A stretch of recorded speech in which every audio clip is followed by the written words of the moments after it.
So this week I haven't had much of a chance to work on the project, so I really don't have a Project Overkill progress video for you. But Acer Eric and Mark, they have both done videos on the history of their Camaros, and I thought that was a pretty good idea. So I wanted to come online tonight and do a video and give you a little bit of history on how I ended up with this Camaro that we call Project Overkill. I'd also like to talk to you about a little bit about the facts of the car, some of the options that the car has, and I'd like to share with you the future of the Camaro as far as where I see this restoration going and what I see as a finished product. So guys, I bought this car in 2002. It had been a dream of mine to always have a round taillight Camaro. I wanted one ever since high school.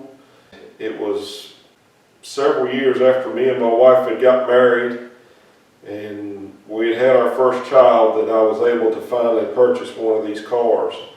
We set out to get one. I had a budget of $5,000 and I found out real quick that I wouldn't buy much when it come to these cars at that point in time. I was actually really shocked at the prices of cars when I was in the market for one. Finally decided that if I was ever going to have one, that I was going to have to build it. And that's kind of how I wound up with the project car. I remember the day I took my wife to look at it, and she had some doubts about it for sure, because she thought she was actually going to look at a car, and when we got there she was staring at a shell with a motor in it, a little bit of a dash, and some seats. And bless her heart, she went along with it. So I'll tell you what, most gals probably wouldn't have. But like I said, I bought it in 2002. I didn't know anything about restoration work. I remember the day we poured it in the garage, I didn't have any tools. The only thing I had over there in the garage was just a couple lounge chairs, and that was about it. I mean, the garage was fairly new at the time. I built this 24 by 24 section over here on this other side in 2001. I mean, the garage wasn't even a year old yet. The inside of it didn't even have lights or anything.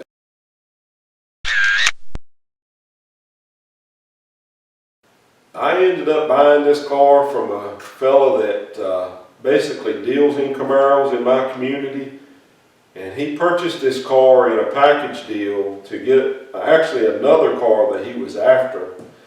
And I had talked to him about a month or maybe 2 months prior to that, and he actually knew I was in the market for one, and so he called me and I went over to look at it. Actually, when I looked at the car, it was still on his rollback. You know, I knew the car was in pretty good shape. I really didn't know much about this era of cars during that time. I just knew that I wanted a round taillight Camaro. So when I bought this car, like I said, I didn't really know much about the options. I didn't know the difference between the Rally Sport and standard Camaro, and I didn't know much about the Z28s, what that really meant. And I really didn't know how rare 72 Z28 really was. As far as the production numbers here, it says here online that there was 2,575 made. To be honest with you guys, I really had no idea what I had purchased. All I knew was I wanted a round taillight Camaro. I didn't care whether it was standard, coupe, Rally Sport, Z28. As long as I had them round taillights, I was okay. And when I did my homework on the car and I found out it was a real Z28 car, then I kind of went crazy. What I started doing, I was like, well, if it's that rare of a car, then I've got to put it back exactly like it was. I want it back numbers matching. I want all GM parts on it. I want the correct date codes, and I just went plumb off the deep end with it. The problem with it was that I didn't have a complete car and I didn't have the original engine for the car. I thought, well, I'll find a period correct engine and I'll restore it to the factory specs, and it'll be as close as I can get it. And I went that way for a long time on the restoration. And finally, my wife and I, we were at a show, and they had a really beautiful Camaro up on a lift, and it was being judged, and there was several people that knew these cars really well, and they were all over this thing with lights and mirrors and looking at these numbers. And you know, they kind of got in an argument among themselves about this car and what was correct and everything. And I remember looking at her and her looking at me, and we were like, this is not the road we really want to go down. I decided right then that, you know, if this car, if I could have got this car and it was a complete car with everything complete, one owner, and the owner had all the paperwork, and he could tell me everything that had ever been done to the car, whether or not he just changed brake pads or whatever, then we would probably be having a different conversation right now.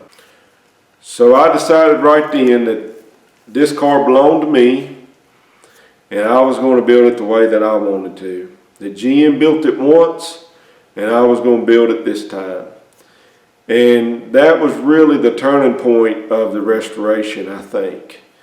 I had started putting together an engine for the car, and it opened up a whole new avenue on the restoration. I could get parts wherever I wanted. I could do whatever I wanted to the car. So it was at that point in time that the restoration changed course.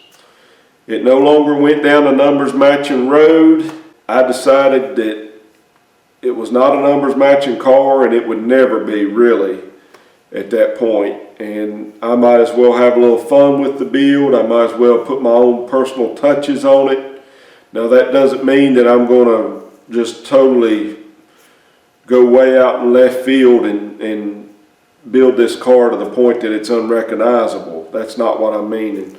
What I mean is it's going to be, when somebody looks at it, you're going to know it's a 72 Camaro. But as far as being a correct Legends car, that's not what this is going to be. So guys, let's take a look at a few options of this car, and let's look at the cow tag, and we'll look at the VIN. I'll show you some things to help you identify a Z28 in regards to a 72 model. Okay guys, here is the cow tag for the car. You can see right off the bat that it is a Norwood car. You can also see the paint code right there, says 11. That's your exterior code, and then the other paint code is right beside of it, the interior, that's 11 too. So it's a white on white car. It's also got the Z28 on the cow tag there. And the DX3, the best I can tell, if memory serves me right in my research from way back when, that's the black stripes. You can also see there that 12B, that's the date code of the car, so it's the second week of December 1971. I'm going to share with you a few things to help you identify a 72 Z28 right off the bat. I think one of the biggest things that you can identify a Z28 with right off the bat is the VIN number.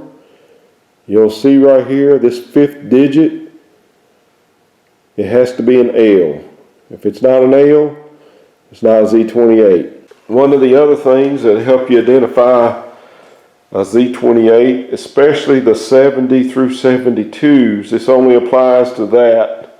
70 through 72s did not have AC. If memory serves me right, that is due to the LT1 engines that were installed in these cars. They had solid lifters, and they were high compression engines, and they did not have air conditioning. It wasn't until 73 is when you could get air conditioning option with a Z28. So if you're ever looking at a car show and it's a 70 or 71, 72, and they say it's a true Z, if you see that suitcase there instead of just a heater box, you know something's up. One of the other features, Z28s had your 15-inch wheel. So they put aluminum spacers to move the bump stop up. So they'll have those aluminum spacers on the lower control arm. Now I don't have it on the car right now, but another option is front and rear sway bars. I've had my sway bars powder coated and they're actually in storage. That was an F41 suspension option.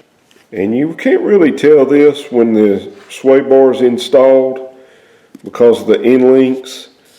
But on the Z28, the front sway bar has this funny looking pointed area here. You can see right here in the assembly manual, it says RPO F41. And that says with L48, L65, and Z28. So your Z28s, this is on your front sway bar. Now the Z28s will also have the rear sway bar, and even if it's not on the car, the brackets should be there because they're welded to the frame. We're under the car, and right there is a look of the rear sway bar brackets. It's welded to the frame rails, both sides. So even if the sway bar is not there, those rear brackets should be. So over there at nastyz28.com, they've got a great website over there dedicated to 70 through 81 Camaros. It'll give you all these specs, all these options, and you know, it's a great resource. I just try to keep up with the 72 because when you get old like me, you'll develop Kelly Bundy syndrome, and that is where you learn one fact and you forget another. So look out for that if you remember that episode. So guys, as you can tell, I've had this car for a long time, and there's actually been years went by that I didn't even touch it.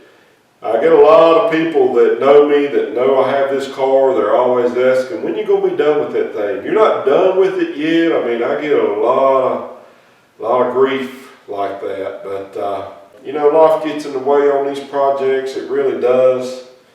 I hadn't had this car long. There in 2003, I wound up losing my dad, and it was a real big blow. You know, he was basically my best friend, and I didn't touch a car for a long time after that. There was a lot of things that happened around that time. I remember losing him. That's also the same year Sam was born. We did a lot of work on the house to accommodate an addition to our family. And I tell you, it really took a long time to even be able to get back out here and start working on the car. And I just had to learn some of this stuff. I didn't have a welder. I never have done any welding. I didn't even have a toolbox out here in the garage.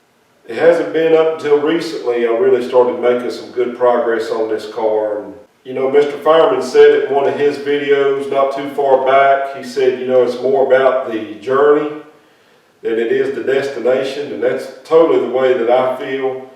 Don't get me wrong, I definitely want to drive this car and enjoy it, but I sure am having a lot of fun working on it.